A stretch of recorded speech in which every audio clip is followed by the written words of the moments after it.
আসসালামু আলাইকুম, কেমন আছেন সবাই? আশা করি সবাই ভালো আছেন। আলহামদুলিল্লাহ, আমিও ভালো আছি।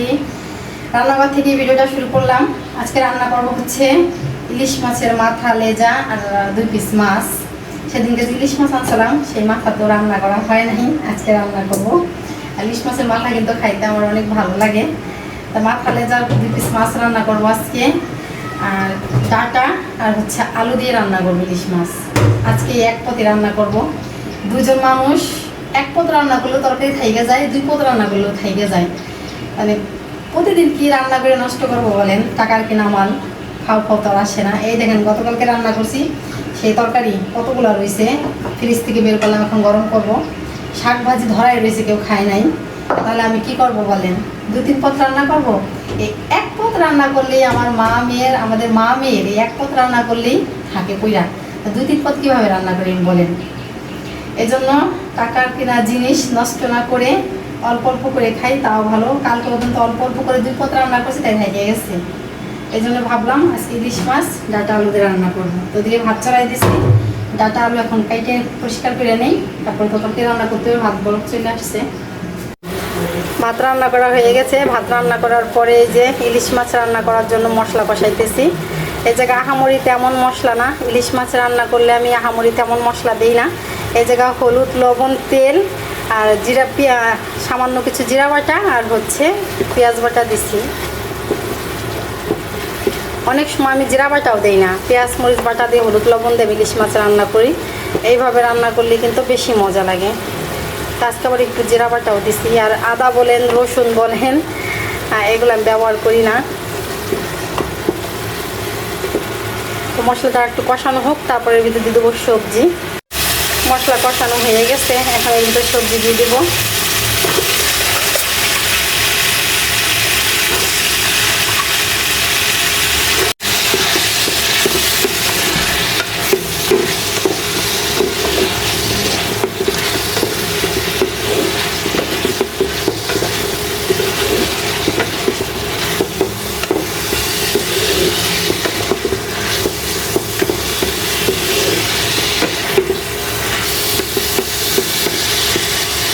মশলার ভিতরে সবজি দিয়ে কিছুক্ষণ নাড়াচাড়া করে নিলাম।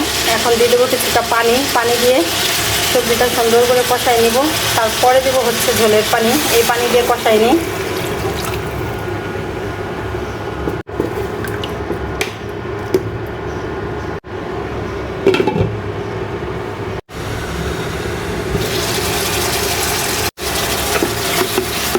যে পানি দিয়ে গেছিলাম সবজি কষানোর জন্য সুন্দর মতো লেগে পানি টাহিনে আর সুন্দর করে কষানো হয়ে গেছে। এখন ঝোলের পানি দিয়ে দিব।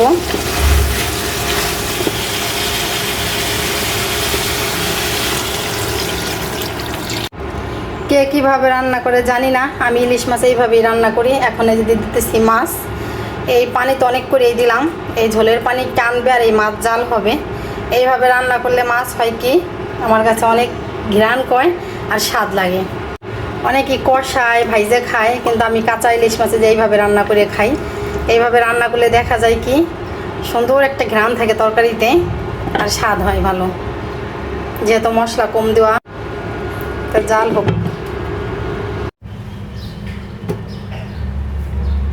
এই তো তরকারি রান্না করা হয়ে গেছে। আজকের মতো রান্না বান্না এই পর্যন্তই। এখন বেছিংয়ে অনেকগুলা থালা বাসন জমা হয়ে আছে, সেগুলো ধুবো। আর অনেক পানি দিয়ে কিন্তু তরকারিটা বসাই দিয়ে গেছিলাম, দেখছেন। বরাবর সবসময় কিন্তু আমি তরকারি অনেকক্ষণ জাল করে খাই, এই জন্য পানি বেশি দিই। অনেকক্ষণ জাল করলে কিন্তু তরকারি মজা লাগে। রান্না করার পরে এই যে বেছিংয়ে থালা বাসন জমা হয়েছে, এগুলো এখন ধুয়ে নিব। রান্না শেষ করে চলে এসেছি জানালাটা মোছার জন্য। গতকালকে ঝড় বৃষ্টির সময় এই জানালাটা তখন আমি ভালো করে দেখছি একটু ময়লা ময়লা পড়ে গেছে। তো ভাবলাম যে আজকে একটু মোছা দিই। মানে 1 সপ্তাহ যায় না, তারপর পরে কিন্তু আমি মোছা দিই জানালা। কিন্তু কালকে দেখলাম যে একটু বেশি ময়লা পড়ে গেছে, এজন্য ভাবলাম যে আজকে রান্না বাড়া হয়ে গেছে, তাই একটু জানালাটা মুছে যাই। এখন পর্যন্ত সকাল থেকে জানালা খুলি নেই, এখন খুলে নেই।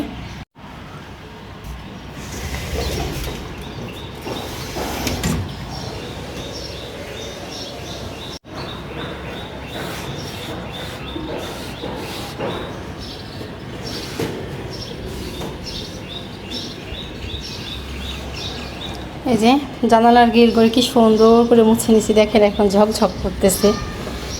আর সবসময় যেহেতু খাটের সাইডে এই জানালাটা বসা হয় এই জায়গা, এই জন্য ভাবি সবসময় পরিষ্কারই রাখার জন্য। যে ন্যাকড়াটা আমি আনছি দেখেন অবস্থা হয়েছে কি মইসা।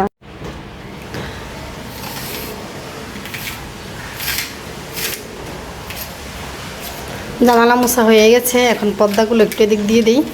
পুরোপুরি লাগাবো না, একটু ফাঁক রাখবো।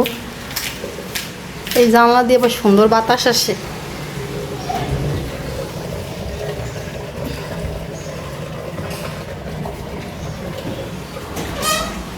থাক এইভাবে থাক, ওইটুকু ফাঁকা রাখলাম।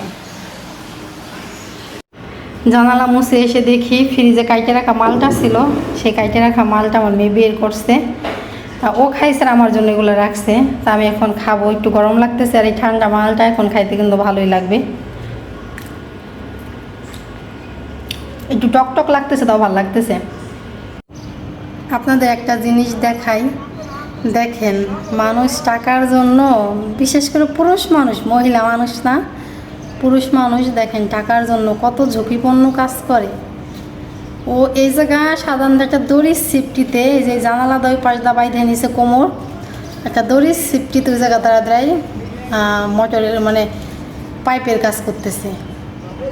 ওই বিল্ডিংয়ের হলো পানির লাইনের পাইপগুলো পাল্টাইতেছে, ওরা মনে এই কাজগুলো করতেছে। আজকে 2 দিন যাবত দেখতেছি ও যে ওই জায়গা দাঁড়াইতেছে, আমার মনে হয় পা কাঁপতেছে। একই বলে মহিলা মানুষ আর হচ্ছে পুরুষ মানুষ। পুরুষ মানুষ সত্যি অনেক কষ্ট করে। ও আজকে এখান থেকে টাকা কামাই করে নিজে ওর ফ্যামিলি চলবে। আজকে ও যদি কাজ না করে, টাকা কামাই না করে, ওর ফ্যামিলি চলবে না। মানে যে যেই কর্মে, মানে এই পেশায়, যে যেই পেশায় আর কি আছে, সোজা কথা, যে যেই পেশায় আর কি আছে, দেখেন ওই দড়ি খুলতেছে। ও যে কীভাবে দাঁড়ায় যা কাজ করতেছে, আর আমার পা কাঁপতেছে। দেখছেন ওই উপর থেকে একজন দড়ি বাইতে রাখছে, জানলা দিয়ে রাখছে, উপর থেকে একজন দেখতেছে। আবার একেই বলে পুরুষ মানুষ। ভাবছি আজকে বাসা থেকে বেরই হব না। পাশের বাসার ভাবি আমাকে জিজ্ঞাসা করছিল, আপনি কি বাজারে যাবেন নি ভাবি? আমি বলছি না, বাজারে আজকে যাবো না, আমার যাওয়া লাগবে না। কি আর করার, যাওয়াই লাগবে। বাসার আদা শেষ হয়ে গেছে, আর ধনেপাতা তো আমি অনেক পছন্দ করি, ধনেপাতাও ফ্রিজ থেকে শেষ হয়ে গেছে। তো ভাবলাম যাই নিয়ে আসি। কালকে গেলে আমার হইতো, কিন্তু ছোলা ভুনি করবো, ছোলা ভুনিতে আমি হালকা একটু আদা ব্যবহার করি।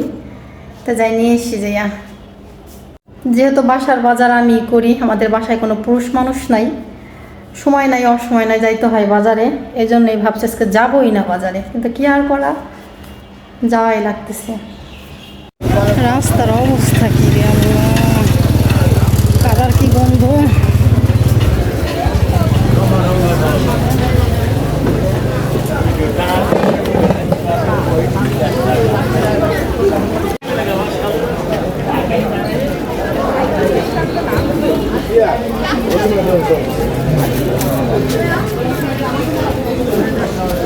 আদা কিনছি, দেখে একটা তরমুজ কিনবো, ছোটো দেখে। তরমুজ তো শেষ প্রায়।